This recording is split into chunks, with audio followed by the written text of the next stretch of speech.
I am the God that healeth thee. I am the Lord, your healer. I sent my word and healed your disease. I am the Lord, your healer.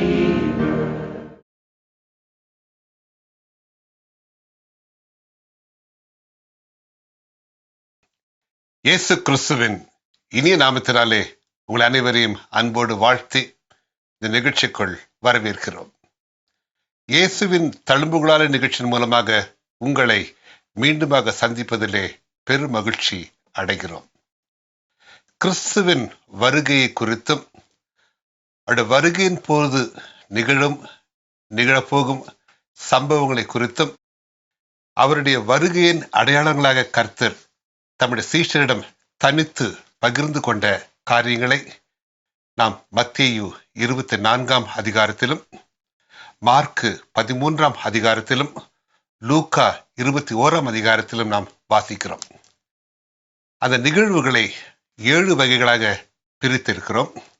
முதலாவது நாம் பார்த்தது ஒரு விசுவாசியுடைய தனிப்பட்ட வாழ்க்கை எவ்வாறு பாதிக்கப்படும். கிறிஸ்துவின் வருகையின் நாட்களிலே கர்த்தருடைய பிள்ளையாகிய நம்முடைய தனிப்பட்ட வாழ்க்கை, அவர் பர்சனல் லைஃப், அது எவ்வாறு பாதிக்கப்படும் என்பதை ஆண்டவர் ஏற்கனவே முன்னறிவித்திருக்கிறார். மார்க்கு எழுதின சுவிசேஷம் 13 அதிகாரம் 13 வசனத்தில் நாம் வாசிக்கிறேன், கேளுங்கள். என் நாமத்தின் நிமித்தம் எல்லாராலும் பகைக்கப்படுவீர்கள். முடிவு பரியந்தம் நிலைநிற்பவனே ரட்சிக்கப்படுவான். ஆம், கர்த்தருடைய நாமத்து நிமித்தம் நாம் எல்லாராலும் பகைக்கப்படுவோம். உலகத்தின் கடைசி நாட்களிலே ஒவ்வொரு விசுவாசியும் சந்திக்க வேண்டிய ஒரு சூழ்நிலை, எல்லாராலும் பகைக்கப்படுகிற ஒரு சூழ்நிலை. அதைத்தான் லூக்கா 21 அதிகாரத்திலும் வாசிக்கிறோம். லூக்கா 21:17 முதல் 19 வரை ஆண்டவர் கூறின காரியங்களை வாசிக்கிறேன், கேளுங்கள். என் நாமத்தின் நிமித்தம் எல்லாராலும் பகைக்கப்படுவீர்கள். ஆனாலும் உங்கள் தலைமயிரில் ஒன்றாகிலும் அழியாது. உங்கள் பொறுமையினால் உங்கள் ஆத்துமாக்களை காத்துக் கொள்ளுங்கள். அன்பான தேவ ஜனமே, ஒன்றை மட்டும் அறிந்து கொள்ளுங்கள். கடைசி நாட்களில் கர்த்தருக்காக நிற்கும் பொழுது, ஒரு விசுவாசத்தை காத்துக்கொள்ளும் பொழுது, கர்த்தருடைய சித்தத்தை நிறைவேற்றும் பொழுது, அவருடைய ஊழியத்தில் பங்கு கொள்ளும் பொழுது, அவருடைய நாமத்தின் நிமித்தம் நீங்கள் எல்லாராலும் பகைக்கப்படுவீர்கள். அதை கண்டு நீங்கள் கலங்க வேண்டாம், சோர்ந்து போக வேண்டாம். இந்த உலகமே உங்களை பகைத்தாலும் உங்களோடு கூட இருப்பவர் ஒருவர் உண்டு. இந்த உலகத்தில் உள்ளதை காட்டிலும் உங்களில் இருப்பவர் பெரியவர். ஆகவே அந்த விசுவாசத்தோடு நீங்கள் கர்த்தருக்கென்று உறுதியாய் நில்லுங்கள். முடிவு பரியந்தம் நிலைநிற்பவனே ரட்சிக்கப்படுவான். ஆண்டவர் கூறியிருக்கிறார், நீங்கள் கர்த்தருக்காக நிற்கும் பொழுது கர்த்தர் உங்களுக்காக நிற்பார். உங்கள் தலைமுடியில் ஒன்றும் கூட அவருடைய அனுமதி இல்லாமல் கீழே விழுவதில்லை. ஆண்டவர் உங்களை பாதுகாக்கிற தேவன். ஆனால் உலகமே உங்களை பகைக்கும் பொழுது, நீங்கள் எல்லாராலும் பகைக்கப்படும் பொழுது, இது நடைபெற வேண்டிய ஒரு நிகழ்வு. கர்த்தருடைய வருகை சமீபம் என்பதை நீங்கள் உணர்ந்து கொள்ளுங்கள். நீங்கள் உலகத்தாரால் பகைக்கப்படுவதனாலே நீங்கள் ஒருபோதும் மனம் சோர்ந்து போக வேண்டாம். அடுத்தபடியாக அடுத்த வகையான ஒரு நிகழ்வு என்னவென்றால், உங்கள் குடும்ப வாழ்க்கை பாதிக்கப்படும். உங்கள் குடும்ப வாழ்க்கையிலே சில நிகழ்வுகள் நேரிடும். கர்த்தருடைய வருகை நாட்களிலே, உலகத்தின் கடைசி நாட்களிலே உங்கள் குடும்ப வாழ்க்கை பாதிக்கப்படும். எப்படி? பிசாசானவன் கடைசி நாட்களிலே என்ன செய்கிறான்? அநேக குடும்பங்களிலே பலவிதமான பிரச்சனைகளை கொண்டு வந்திருக்கிறான். குடும்பங்களை உடைக்கிறான். குடும்பத்திலே பலவிதமான பிரிவினைகளை கொண்டு வருகிறான். அநேக கர்த்தருடைய பிள்ளைகளுடைய வாழ்க்கையை பார்ப்போமானால் குடும்பத்திலே பலவிதமான பாதிப்புகள், பலவிதமான போராட்டங்கள். காரணம் என்ன? அவருடைய வருகை மிகவும் சமீபம்.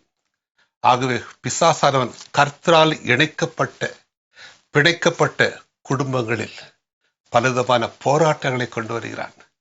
அதைத்தான் ஆண்டவர் ஏற்கனவே முன்னறிவித்திருக்கிறார். லூக்கா 21:16 பெற்றோராலும் சகோதரராலும் பந்து ஜனங்களாலும் சிநேகிதராலும் காட்டி கொடுக்கப்படுவீர்கள். உங்களில் சிலரை கொலை செய்வார்கள்.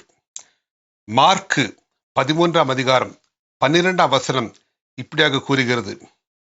அன்றியும் சகோதரன் சகோதரனையும் தகப்பன் பிள்ளையையும் மரணத்துக்கு ஒப்புக் கொடுப்பார்கள். பெற்றோருக்கு விரோதமாக பிள்ளைகள் எழும்பி அவர்களை கொலை செய்வார்கள். குடும்பங்கள் பாதிக்கப்படும். குடும்பங்களிலே பலவிதமான பிரிவினைகள், பிளவுகள் ஏற்படும். உறவுகள் உடைப்படும். நாம் மிகவும் கவனமாக நம்முடைய குடும்பத்தின் ஒற்றுமையை நாம் காத்துக்கொள்ள வேண்டும். இத்தனைக்கும் காரணம் அன்பு குறைவு. அக்கிரமங்கள் மிகுதியாவதனாலே அநேகருடைய அன்பு தணிந்து போகும் என்று ஆண்டவர் கூறியிருக்கிறார். நாம் கிறிஸ்துவின் அன்பு நமக்குள் இருக்கும் பொழுது பிசாசு கொண்டு வரும் இந்த தடைகளை, போராட்டங்களை நாம் மேற்கொள்ள முடியும். ஆகவேதான் ஆண்டவர் முன்னெச்சரிக்கையாக கூறிவிட்டார். குடும்பங்களிலே பிரிவுகள், பெற்றோருக்கு விரோதமாக பிள்ளைகள், சகோதரனுக்கு விரோதமாக சகோதரர்கள் காட்டி கொடுத்து கொலை செய்யும் அளவிற்கு அவள் மத்தியிலே பிரிவினையை பிசாசானவன் உண்டாக்குவான். அன்பான தேவ ஜனமே, மிகுந்த கவனத்தோடு நடந்து கொள்ளுங்கள். கிறிஸ்துவின் அன்பு உங்கள் இருதயங்களிலே ஊற்றப்பட்டிருக்கிறது. பிசாசானவன் வஞ்சிக்கிறவன். பலவிதமான சந்தேகங்கள், பலவிதமான குழப்பங்கள், பலவிதமான பிரிவினைகளை கொண்டு குடும்பங்களை உடைக்க முயலுவான். அதற்கு நீங்கள் இடம் கொடாதிருங்கள். ஒருவனும் உங்களை வஞ்சியாதபடிக்கு எச்சரிக்கையாயிருங்கள் என்று கூறியிருக்கிறார். ஒரு குடும்ப வாழ்க்கையிலே வேறு எவருக்கும் இடம் கொடாதீர்கள். கிறிஸ்துவே ஒரு குடும்பத்தை ஆளுகை செய்யட்டும். கிறிஸ்துவின் அன்பும் சமாதானமும் உங்கள் குடும்பத்தை, உங்களுடைய இருதயங்களை ஆளுகை செய்யட்டும். அவருடைய அன்பும் அவருடைய சமாதானமும் அவருடைய பரிசுத்த பிரசன்னமும் உங்கள் குடும்பத்தில் இருக்கும் பொழுது பிசாசானவன் உங்கள் குடும்பத்தை அணுக முடியாது. ஆகவே வருகையின் நாட்களிலே பிசாசானவன் பலவிதமான போராட்டங்களை, நீங்கள் நினைத்து பாராத போராட்டங்களை, நீங்கள் எதிர்பாராத போராட்டங்களை உங்கள் குடும்பத்திற்கு கொண்டு வர முயலுவான். நீங்கள் கிறிஸ்துவுக்காக ஒருவரை ஒருவர் பொறுத்து மன்னித்து, ஒரு குறைகளை ஒருவர் ஏற்றுக்கொண்டு, கிறிஸ்து உங்களை ஏற்றுக்கொண்டது போல ஒருவரை ஒருவர் குடும்பத்தில் ஏற்றுக்கொள்ளுங்கள். கிறிஸ்து உங்களை மன்னித்தது போல ஒருவர் குறைகளை ஒருவர் மன்னியுங்கள். அப்பொழுது பிசாசு வெட்கப்பட்டு ஓடிவிடுவான். ஆகவே குடும்பத்திலே போராட்டங்கள் நிகழ்வது கர்த்தருடைய வருகையின் பொழுது நிகழக்கூடிய காரியங்கள். ஒரு கணக்கெடுப்பு கூறுகிறது, இதுவரை இல்லாத அளவுக்கு அநேக குடும்பங்களிலே பிரிவு காணப்படுகிறது. இதுவரை இத்தனை நூற்றாண்டுகளாக இதுவரை கேள்விப்படாத அளவுக்கு விவாகரத்துக்கள், டிவோர்சஸ், பிரிவினைகள், செப்பரேஷன் இந்த நூற்றாண்டிலே தான் நடைபெறுகிறது என்று ஒரு கணக்கெடுப்பு கூறுகிறது. எத்தனை பரிதாபம் பாருங்கள். கர்த்தரால் இணைக்கப்பட்ட பிள்ளைகள் திருமணமாகி சில மாதங்களுக்குள்ளாகவே பிரிவு. கர்த்தருடைய சமூகத்திலே, கர்த்தருடைய பரிசுத்த பிரசன்னத்திலே கர்த்தர் பிள்ளைகளால் இணைக்கப்பட்ட குடும்பங்கள் இன்று பிரிவுபட்டு காணப்படுகிறது. காரணம், பிசாசானவன் அநேக குடும்பங்களை உடைத்துக் கொண்டிருக்கிறான். இது வருகையின் போது நிகழக்கூடிய காரியங்கள். அதற்கு நீங்கள் இடம் கொடாதிருங்கள். மூன்றாவது வகையான காரியங்கள் சபைகளிலே பாதிப்பு. சபைகளிலே பலவிதமான சூழ்நிலைகள் ஏற்படும். கிறிஸ்தவ சபைகளிலே, ஆவிக்குரிய சபைகளிலே பலவிதமான போராட்டங்கள் கடைசி நாட்களிலே நிகழக்கூடிய காரியங்கள் என்று கர்த்தர் ஏற்கனவே எச்சரித்திருக்கிறார். எடுத்து வாசிக்கிறேன், கேளுங்கள். மத்தேயு 24:5 24. ஏனெனில் அநேகர் வந்து என் நாமத்தை தரித்து கொண்டு நானே கிறிஸ்து என்று சொல்லி அநேகரை வஞ்சிப்பார்கள். 24. ஏனெனில் கள்ள கிறிஸ்துக்களும் கள்ள தீர்க்கதரிசிகளும் எழும்பி கூடுமானால் தெரிந்து கொள்ளப்பட்டவர்களையும் வஞ்சிக்கத்தக்கதாக பெரிய அடையாளங்களையும் அற்புதங்களையும் செய்வார்கள். இதோ முன்னதாக உங்களுக்கு அறிவித்திருக்கிறேன். ஆகையால் அதோ வனாந்தரத்தில் இருக்கிறார் என்று சொல்வார்களானால் புறப்படாதிருங்கள். இதோ அறை வீட்டிற்குள் இருக்கிறார் என்று சொல்வார்களானால் நம்பாதிருங்கள். மார்க்கு 13:22 இவ்வாறு கூறுகிறது.